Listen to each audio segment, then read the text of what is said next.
Top 10 کے sponsor ہے رزاق enterprises. حج 2027 booking شروع، لمیٹڈ پیکیجز، آج ہی رابطہ کرے۔ السلام علیکم ناظرین، میں ہوں آفرین، آپ دیکھ رہے ہیں BBN چینل۔ آئیے دیکھتے ہیں 14 جولائی کی ٹاپ 10 نیوز۔ سعودی عرب کی جانب سے یمن کے صنعاء انٹرنیشنل ایئرپورٹ پر غیر متوقع حملے کے بعد یمنی حوثی باغیوں نے جواباً سعودی عرب کے ابہا انٹرنیشنل ایئرپورٹ پر میزائلوں اور ڈرون سے حملے کا دعویٰ کیا ہے۔ حوثیوں کے مطابق یہ کارروائی صنعاء انٹرنیشنل ایئرپورٹ پر ہونے والی فضائی حملے کا جواب ہے۔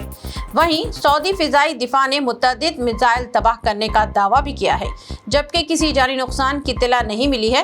حوثیوں نے بین الاقوامی ایئر لائنز کو سعودی فضائی حدود استعمال نہ کرنے کی وارننگ بھی دی ہے۔ اقوام متحدہ نے بڑھتی ہوئی کشیدگی پر تشویش ظاہر کرتے ہوئے تمام فریقوں سے تحمل اور مذاکرات کی اپیل کی ہے۔ یمن کے حوثی باغیوں کے جواباً کارروائی ابہا انٹرنیشنل ایئرپورٹ پر میزائل اور ڈرون حملے کے بعد سعودی عرب اور متحدہ عرب امارات کے درمیان فضائی آپریشن شدید متاثر ہوئے ہیں۔ فلائی دبئی اور ایئر عربیہ نے دبئی، شارجہ اور ابہا کے درمیان متعدد پروازیں منسوخ کر دی ہیں، جبکہ فلائٹ ٹریکر کے مطابق کم از کم 10 پروازیں متاثر ہوئی ہیں۔ سعودی حکام کا کہنا ہے کہ حملے میں کوئی جانی نقصان نہیں ہوا ہے، تاہم سیکیورٹی کے پیش نظر پروازوں کا شیڈول تبدیل کیا گیا ہے۔ مسافروں کو ہدایت دی گئی ہے کہ سفر سے قبل اپنی پرواز کی تازہ صورتحال ضرور چیک کر لیں۔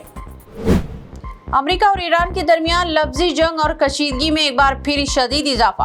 امریکی صدر ڈونلڈ ٹرمپ نے ایران پر جنگ بندی معاہدے کی خلاف ورزی کا الزام لگاتے ہوئے اپنائے ہرموز پر نگرانی بڑھانے کا اعلان کیا ہے۔ ساتھ ہی تجارتی جہازوں پر 20% ٹیکس کی تنبیہ بھی دی ہے۔ جواب میں ایرانی وزیر خارجہ عباس عراقچی نے ان الزامات کو مسترد کرتے ہوئے امریکی ٹیکس پر طنز کیا اور کہا کہ اپنائے ہرموز کی حفاظت ایران کی ذمہ داری ہے اور وہ اسے جاری رکھے گا۔ خطے کی صورتحال پر ہماری نظریں برقرار ہیں۔ اسرائیل میں عام انتخابات 27 اکتوبر کو ہوں گے۔ کینسٹ کی قانونی مشیر کے مطابق پارلیمنٹ اپنی آئینی مدت مکمل کرنے کے بعد 17 جولائی کو تحلیل ہوگی۔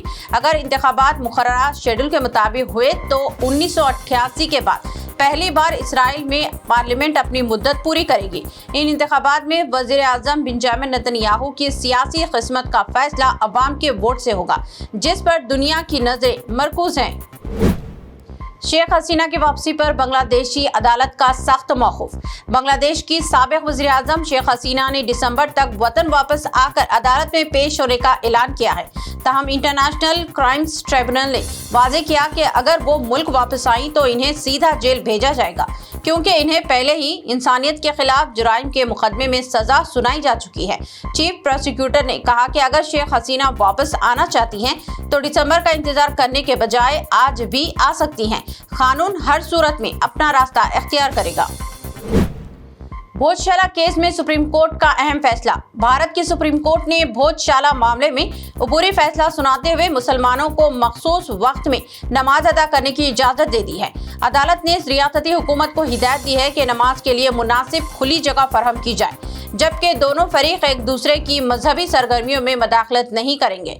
سپریم کورٹ نے بھی واضح کیا ہے کہ یہ عبوری انتظام ہے اور حتمی فیصلہ آئندہ سماعتوں کے بعد کیا جائے گا۔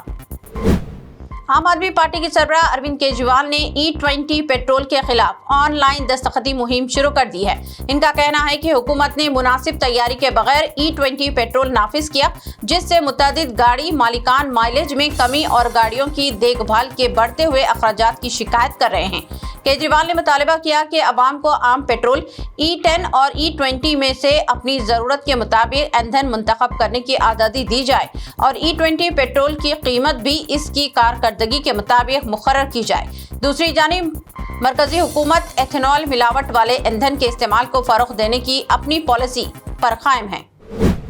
الیکشن کمیشن نے اعلان کیا ہے کہ وہ نوجوان جو 1 اکتوبر 2026 تک 18 سال کی عمر مکمل کر لیں گے، وہ ابھی سے ووٹر لسٹ میں نام شامل کرانے کے لیے فارم 6 جمع کروا سکتے ہیں۔ اس کے لیے فارم 6 کے ساتھ ایک ڈکلیریشن فارم بھی جمع کرنا ہوگا، جو گھر گھر سروے کے دوران بوتھ لیول آفیسر سے حاصل کیا جا سکتا ہے۔ الیکٹورل رجسٹریشن آفیسر درخواستوں کی جانچ کے بعد اہل امیدواروں کے نام حتمی ووٹر لسٹ میں شامل کریں گے۔ الیکشن کمیشن نے نوجوانوں سے بروقت وقت رجسٹریشن کروانے کی اپیل کی ہے تاکہ وہ آئندہ انتخابات میں اپنے حق رائے دہی کا استعمال کر سکیں۔ تلنگانہ میں بزرگ شہریوں کو ووٹر انومریشن فارم جمع کروانے کے دوران پرانی انتخابی ریکارڈ تلاش کرنے میں دشواری کا سامنا ہے۔ متعدد بزرگ ووٹرز کا کہنا ہے کہ SIR 2002 کی انتخابی فہرست میں اپنی یا اپنے اہل خانہ کی تفصیلات ڈھونڈنا آسان نہیں، جس کے باعث انہیں بچوں اور رشتہ داروں کی مدد لینا پڑ رہا ہے۔ بعض خاندانوں میں والدین اپنے بیرون ریاست یا بیرون ملک مقیم بچوں کی جانب سے بھی فارم بھر کر جمع کروا رہے ہیں۔ ووٹرز کا کہنا ہے کہ وہ برسوں سے ووٹ ڈال رہے ہیں، لیکن پرانے ریکارڈ کے عدم دستیابی کے باعث موجودہ عمل ان کے لیے خاصاً مشکل بن گیا ہے۔ دوسری جانب الیکشن حکام کا کہنا ہے کہ اہل ووٹرز کی رہنمائی اور درخواستوں کی جانچ کا عمل جاری ہے۔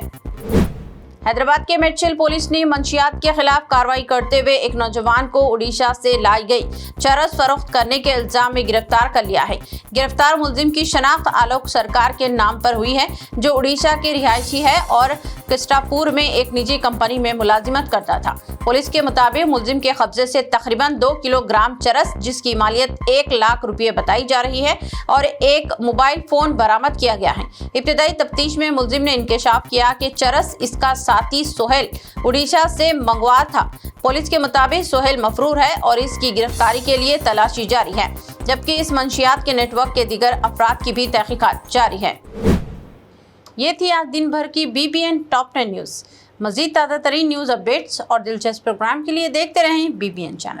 ہمارے سوشل میڈیا چینلز کو سبسکرائب و فالو، اور اس ویڈیو کو لائک اور شیئر ضرور کریں۔ مجھے دیجیے اجازت، اللہ حافظ۔ کیا آپ بھی حج 2027 کی سعادت حاصل کرنے کا خواب دیکھ رہے ہیں؟ اب وقت آ گیا ہے اپنے اس مقدس سفر کی منصوبہ بندی کرنے کا۔ رزاق انٹرپرائزز کی جانب سے حج 2027 بکنگ کا باقاعدہ آغاز۔ حج پیکیجز کے ماہرین مکمل رہنمائی اور مشاورت، ویزا، ٹکٹ، رہائش اور ٹرانسپورٹ کا بہترین انتظام، تجربے کار اور قابل اعتماد ٹیم کی خدمات، آرام دہ قیام، ہر مرحلے پر رہنمائی اور تعاون۔ آج ہی رابطہ کیجیے۔ حج 2027 کے محدود پیکیجز کے لیے اپنی سیٹ ابھی محفوظ کروائیں۔ Razzaq enterprises, overseas manpower consultant, حج اینڈ عمرہ specialist. Head office shop number 169، first floor, Babu Khan estate, Bashir Bagh, Hyderabad.